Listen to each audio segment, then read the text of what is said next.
God aften i stuerne derude. Det er blevet søndag, det er blevet kaffetid, det er blevet videotid her hos RepairGuide.dk. I dag skal vi kigge på en mindre buffet fra danske Develco. Det er Zigbee-produkter, der sælges under navnet Friend og er kompatibelt med nærmest alt, hvad der hedder Smart Home. Nordisk designet, lang batterilevetid og virkelig lækre produkter. Det skal vi se på i aften.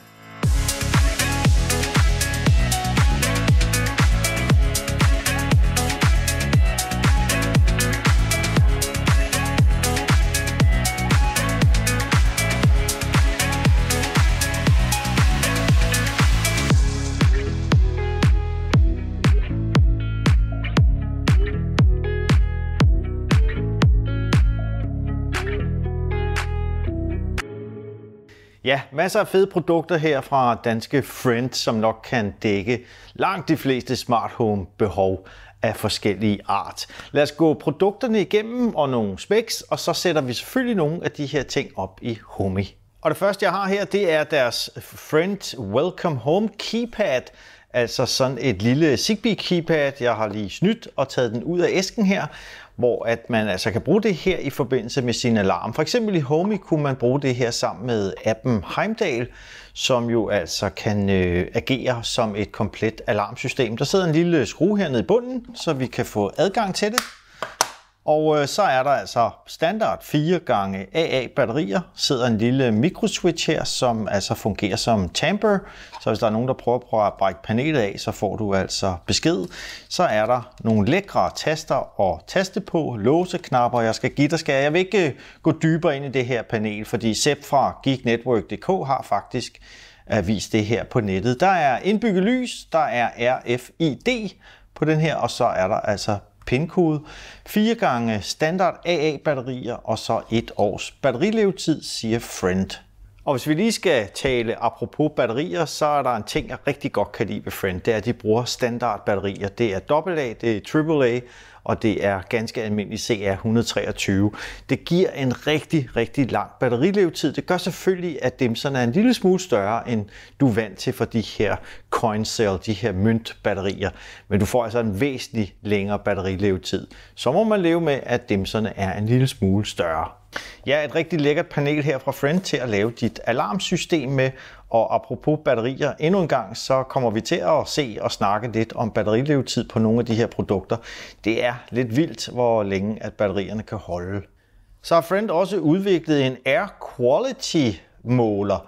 Zigbee 3, 2x AA batterier, 2 års batterilevetid. Der er fugt, der er temp og der er luftkvalitet i den her. Og du får status hver 5. minut. Og her sidder enhederne så. Man kan faktisk ikke, nu viser jeg lige fugtsensoren også, man kan faktisk ikke se forskel på dem her sådan rent designmæssigt. Man skal altså lige ind og kigge bagved på den her, hvor jeg har sat batterier i. Det er fugt- og temperatursensor alene. Herover har vi altså også luftkvaliteten. Den er interessant. Jeg har prøvet den her og vist den her på nettet. Andet spændende produkt fra Friend er deres vandlækage CR123 batteri, og så er der altså 5 års batterilevetid på den her. Der er en 85 dB sirene indbygget i den her vandsensor, så det burde altså være til at høre. Og her får du også statusopdateringer hver 5. minut. Selvfølgelig ikke, hvis der er alarm, får du selvfølgelig den med det samme. Det fede ved den her vandsensor her, det er, at skal I bare se her, sætter vi lige hatten på igen her. Man kan ved siden af købe en lækageprobe. Man kan jo ligesom ikke rigtig få den her ind under sin opvaskemaskine måske.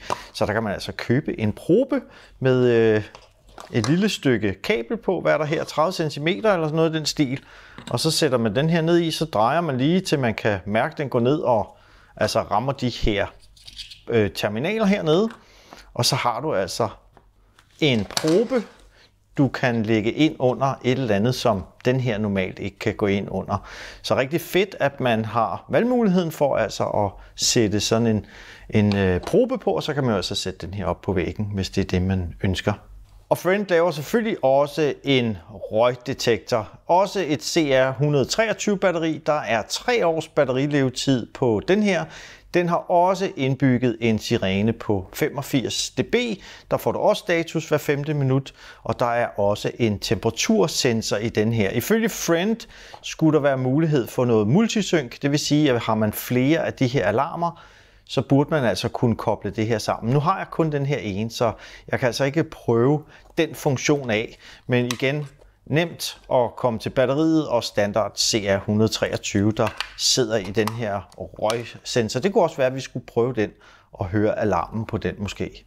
Friend laver også det her produkt, som de kalder Smart Cable. Jeg har altså ikke den fine æske til det her relæ, men det er netop et relæ, et Zigbee 3.0 relæ med 230 volt ind og 230 volt ud. Så det vil sige, at der er i gåseøjne kun tændt sluk på her. Til gengæld er der strømmåling i, og så kan det her relæ altså trække helt op til 16 ampere. Ganske fint lille Smart Cable relæ, eller hvad vi nu skal kalde det. Og så laver Friend også en Motion Sensor Pro Zigbee 3.0. Det fede ved den her er, at der både er motion, lys og temp i, og så er det igen dobbelt AA-batterier. Det giver dig op til 3 års batterilevetid, og der er status på den her sensor her hver 2. minut. En fed ting ved den her, det er, at der følger et beslag med, som er lidt anderledes end alle de andre. Nu skal jeg lige have lukket den her rigtigt. Sådan der. Og det her beslag kan altså sættes op i et hjørne på grund af designet. Super fedt, at man kan sætte det op i et hjørne. Man kan så ikke vinkle den, men man kan sætte den op i et hjørne, og så kan man bare hægte den på. Så er den nemt monteret i hjørnet. AA-batterier og 3 års batterilevetid på den her Motion Sensor Pro. Og selvfølgelig laver Friend også en Door Entry. Det er deres Pro-model, som de kalder den her. En dør-magnetkontakt, dobbelt AA-batterier. Igen samme låsemekanisme her, eller lukke-op-mekanisme. Dobbelt AAA, altså AAA-batterier. Det giver dig 9 års batterilevetid. Ja, du hørte rigtigt. 9 års batterilevetid. Det er jo fuldstændig vanvittigt. Og der er status på den her sensor også hvert 2. minut. Deres Entry Sensor Pro 9 års batterilevetid. Og så laver Friend det, de mener er verdens mindste plug med Shuko på 230 volt, Zigbee 3.0. Der er watts forbrugsmåling på. Op til 16 ampere kan den her trække i spidsbelastninger og kontinuerligt 10 ampere. Der er også temperatursikring indbygget, og ja, det skulle altså være verdens mindste. Og det kan alle jo proklamere, så jeg har hentet en Shelly plug, og jeg har også hentet en Gosund plug, som er noget af det mindste, jeg har set. Så lad os lige prøve at se, hvordan de hamler op imod den her fra Friend. Ja, verdens mindste. Lad os prøve at kigge en gang på en Shelly, som jeg har herude. Og ja, den er noget tykkere og lidt mere bombastisk end Shelly. Det er altså Frienden herude, hvis du skulle være i tvivl. Og hvis vi kigger sådan tæt på dem,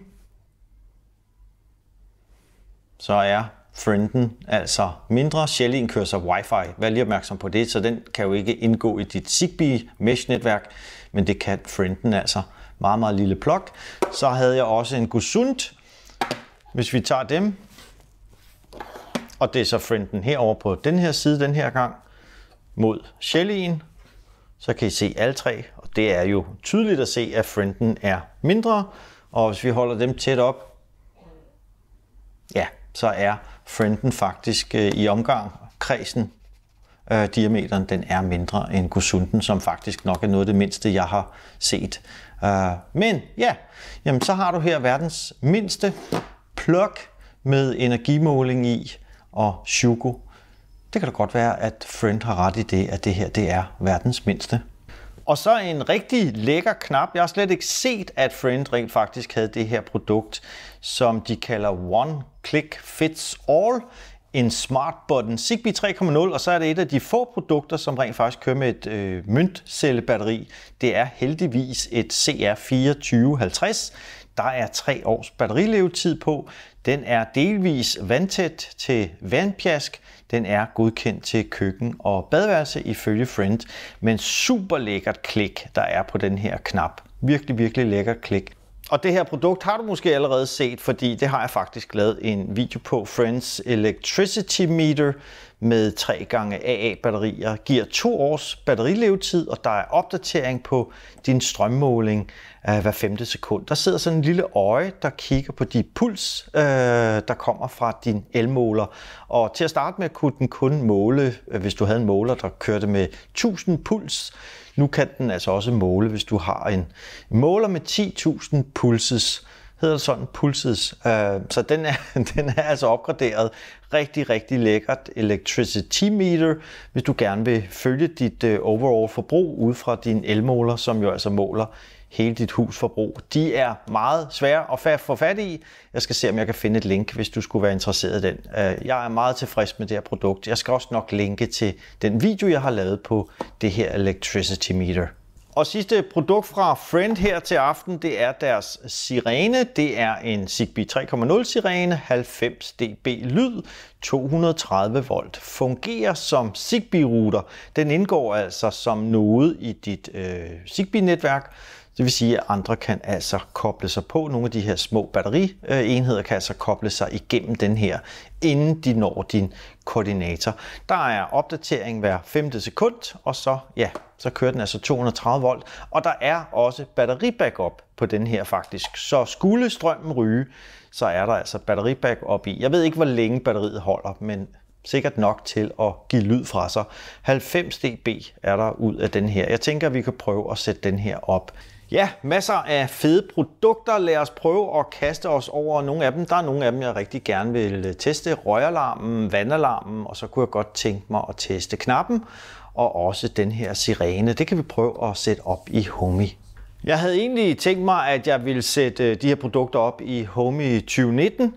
Fordi at 2023 Homey Pro er altså ikke helt stabil endnu. Men jeg har ombestemt mig lidt. Lad os da bare kaste os ud i det og se, om Friend-produkterne rent faktisk ryger direkte ind i Homey Pro 2023. Hvis der er problemer, så hopper vi over på 2019 og prøver i stedet for. Men lad os starte ud med den her sirene.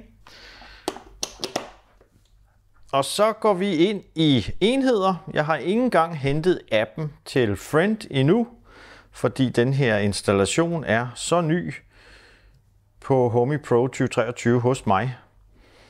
Og så skal vi se, om vi kan finde vores sirene her et eller andet sted. Stikkontakt, andet, smart siren der. Og den står og blinker. Det kan I nok ikke se, det her lys her. Jo. Vi ser, om den allerede er i paringsmode. Og se, om vi kan få den op at køre. Der sker et eller andet der. Lige om lidt. Hold udstillingsknappen nede i 15 sekunder. Det gør vi, hvis ikke den er sat i parring nu. Den blinker der i hvert fald rødt. Enhed er ved at blive tilføjet. Og whoopty, så har vi altså en smart siren her. Bagefter så kan vi lige gå ind i de forskellige produkters indstillingsmenu og se, om der er noget specielt. Det er jo altså producenten, der ligesom bestemmer, hvad for nogle specielle funktioner vi eventuelt også har adgang til ind i indstillingsmenuen. Men et stykke smart siren på Homey Pro 2023. Lad os bare kaste os over det næste produkt. Vi sætter lige sirenen lidt til side her. Den er grøn nu, så jeg går ud fra, at den er connected, og så prøver vi den her fede knap. Den er altså virkelig lækker at trykke på. I kan nok ikke høre. Nu fik jeg sat den i parring. Skal I lige prøve at høre klikket op i mikrofonen? Det er nok svært for jer at høre, men den er meget lydløs, men virkelig lækkert klik. Og lad os prøve en gang at tilføje den. Smart button, det må være den der. Nu bliver det hvidt i hvidt her på bordet. Jeg håber, I kan se det. Det går stærkt det der. Enhed er ved at blive tilføjet. Den kom der, så skal vi lige have den røde trekant væk. Den røg væk der.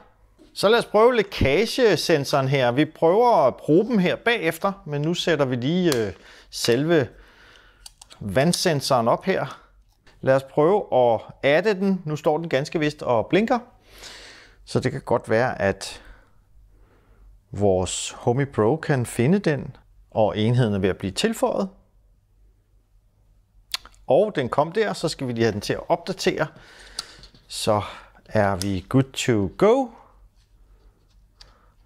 Jeg kan da i hvert fald love for, at Øj! Christ, den er høj, den der. Et stykke vandlækagesensor. Lad os sætte røgalarmen op også. Skal vi lige have den twistet også, og det lille batteridæksel her skal vi lige have af. Skal vi se, om den blinker. Den blinker også, så jeg tænker, at den er sat i paringsmode.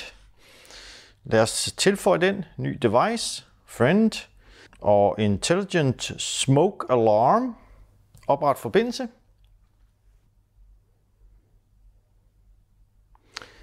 Og den kommer der. Vi har lige en rød trekant, der skal væk. Den skal lige opdateres. Så sådan der. Det var sirene, knap, en vandsensor og en røgsensor. Ved I hvad? Vi tager også lige den her door entry sensor. Den synes jeg også er ret interessant. 9 års batterilevetid. Hold nu fast. Ja, men så skal jeg da ikke skifte batteri på den her, før at jeg er langt over 60. Det er da dejligt. Og der er rød diode, der blinker. Lad os prøve. Nyt device og friend. Og så finder vi den her ned et eller andet sted. Entry Sensor Pro og opret forbindelse. Hold nulstillingsknappen nede. Det kan vi godt sige, vi har gjort. Enhed ved at blive tilføjet. Men hvor er det fantastisk. Så har vi altså Friend-produkterne liggende hernede. Smart Button, Siren, Water, Smoke og en Entry Sensor Pro. Det kan vi da lige teste, om den virker faktisk. Der er også temperaturføler i den, og der er sabotagealarm. Og den virker instant. Det går ret stærkt det her. Fedt, fedt, fedt, fedt. Ja, så fik vi nogle fede produkter på. Lad os prøve lige at gå i indstillingerne på de her produkter. Vi skal også lige have testet røg og vand. Og sirenen selvfølgelig. Lad os lige gå produkterne igennem inde i indstillingsmenuen, om der er et eller andet specielt, vi kan justere på noget af det her. Lad os tage entry-sensoren først, og vi kan selvfølgelig sætte en hvilken som helst alarm op. Vi kan sætte sabotage, kontakt eller temperaturalarm. Vi vil gerne have temperaturen vist ude på forsiden her. Vi kan udelukke den fra zone. Til sædvanlige vedligeholdelse, det er sikkert bare, hvis vi skal reparere den. Ja, det er det. Vi siger, at vi gerne vil have temperaturen vist på forsiden her af vores Homey Pro. Og her har vi så 24,5 grader. Det passer meget godt. Der er meget lunt i lejligheden i dag. Vejret er jo altså ved at være rigtig, rigtig godt. Ja, nu viser den jo selvfølgelig ikke dørkontakten, nu når jeg har bad om en anden alarm. Men det virker perfekt. Lad os hoppe over på knappen her, og så lad os lige se, hvad den har af muligheder i indstillingsmenuen. Batteristatus eller ingen status på fronten. Der vælger vi selvfølgelig lige batteristatusen heroppe. Sådan der, og save den. Var der andet, vi kunne gøre herinde under avanceret? Action delay. Aha, man kan sætte et delay op, og det delay, det er i forhold til, hvis man trykker på den og holder den nede, så kan man altså sætte et millisekund delay, hvornår det skal registreres som et hold. Så det er meget fint, og LED-color, ej hvor cool. Green, disable, red eller yellow. Jeg slukker lige lyset. Den blinker grøn, når jeg trykker på den. Jeg kunne da godt tænke mig, at den blinkede rød. Skal vi lige save? Ja, så blinker den rød, når jeg trykker. Og hvis jeg går ind og siger, at jeg gerne vil have en yellow submarine, så saver vi lige den. Ja, så blev knappen simpelthen, eller LED'en på knappen blev simpelthen gul. Det er da meget cool. Altså, hvorfor ikke, hvis man har muligheden? Fedt! Og her på forsiden, der kan I da i hvert fald se temperaturen på røgalarmen. Lad os prøve at hoppe ind og se, hvad vi har af settingsmuligheder. Status indicator, det kan være temperatur, det kan være batteri, eller det kan være ingen. Avancerede indstillinger. Max duration, det er altså, hvor længe at den her skal stå og hyle. Den er sat til 240 sekunder. Det svarer jo altså til 4 minutter. Så er der noget softwareversion og noget modelnummer og bla bla bla. Der er ikke rigtig noget andet der. Vedligeholdelse? Nej. Der er bare noget, hvis vi skal reparere den. Jeg ved altså ikke, hvordan man eventuelt skulle sætte det her op i noget multisync. Det kan være, at man skal trykke på knappen på den her, og så på den anden røgsensor. Jeg tror ikke, man gør det inde i Friend, eller undskyld, jeg tror ikke, man gør det inde i Homey, men ja, det ved jeg altså ikke, for jeg har altså kun den her ene. Og så er der vandsensoren her. Lad os hoppe ind på den og se, hvad vi har af muligheder der. Under avancerede indstillinger, statusindikator, der kan vi få vand, batteri eller en temperatur. Jeg kunne da godt tænke mig at se temperaturen også på den. Får vi så den på hovedsiden? Ja, det gør vi. Vi får også en temperatur der. Hvad har vi ellers af muligheder under avanceret? Max duration, det samme. Vi kan altså sætte en alarmværdi op, hvor længe den skal stå og pive, den her. Og så er der noget softwareversion, og igen, hvad for en modelnummer den er. Men super fint og ganske simpelt. Og den har jo altså den her probe her, så vi tester den selvfølgelig med en våd klud med og uden probe. Og jeg finder lige min e-cigaret, så vi kan prøve at puste på den der røgalarm, og så kan vi også se, om vi kan få den der sirene til at køre. Nå, så fik jeg lige lavet nogle flows. Når der er detekteret vand, så går den her alarm selvfølgelig af. Men hvis den står ude i dit skur et eller andet sted, så er det ikke sikkert, at du hører den her. Så jeg har sat sirenen op til også at blive aktiveret, så det kommer nok sikkert til at larme af pommers til lige om lidt. Jeg har også sat røgalarmen op til, at den sirene skal reagere på, når der er røg. Og jeg har også sat vores lille dørsensor, skal jeg passe på ikke at flytte magneten. Jeg ved ikke, hvor høj den her sirene er. Når døren går op her, så skal sirenen altså gå i gang. Nu tager jeg lige en våd klud, for vi skal teste den her vandsensor. Jeg har taget en lille skål med vand her. Lad os prøve det her af. Jeg ved altså ikke, hvor højt det her er. Jeg skal nok skrue ned, når jeg redigerer. Men jeg ved altså ikke, om vi bliver blæst væk her. Den her vandsensor skal altså også aktivere den der sirene, som sagt.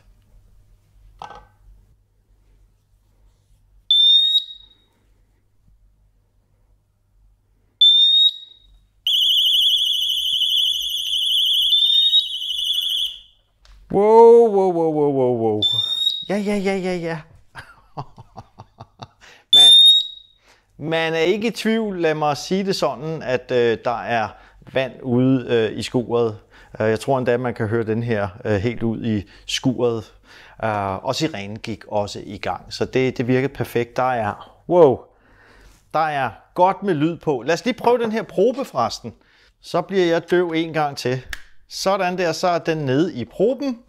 Og så smider vi den her ned. Så burde vi få. Og sirenen. Den kommer der. Ja.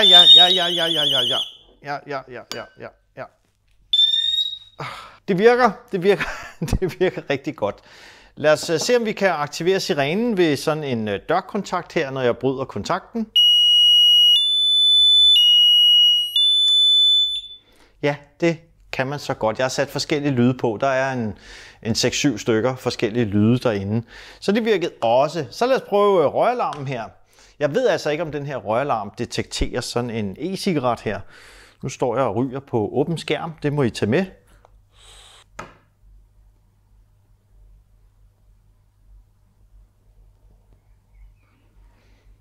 Kan den måske ikke.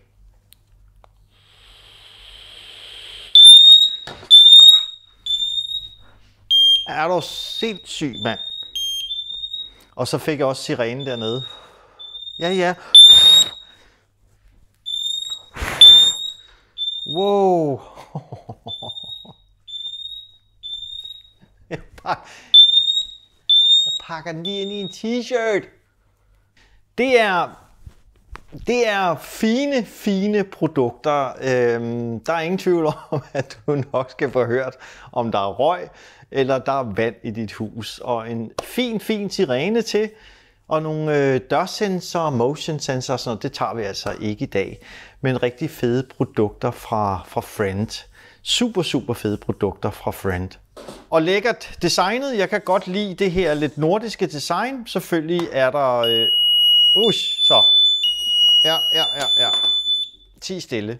Selvfølgelig er der lidt størrelsesforskel i og med, at de kører med standard AA-batterier og sådan nogle ting. Så bliver dimserne jo altså lidt større. Ja, det var aftens video med super lækre produkter fra danske Friend. Nordisk design. Det er pænt at kigge på. Det kan godt være, at det ikke er verdens mindste dimser. Det kan vi godt blive enige om. Til gengæld så får du ekstremt lang batterilevetid på noget af det her. Jeg kan godt lide det. Og mange steder så betyder det måske ikke så meget, om din dørkontakt har den ene eller den anden størrelse, eller din motion sensor. Når den først er sat op, så går jeg altså ikke og kigger på det. Selvfølgelig lidt afhængig af, hvor det skal sidde. Tak til Develco for at give mig muligheden for at vise jer de her ting i dag. Og kunne du tænke dig at se mere til det her fjæs andet end om søndagen, så udgiver jeg altså videoer tirsdage og torsdage for medlemmer.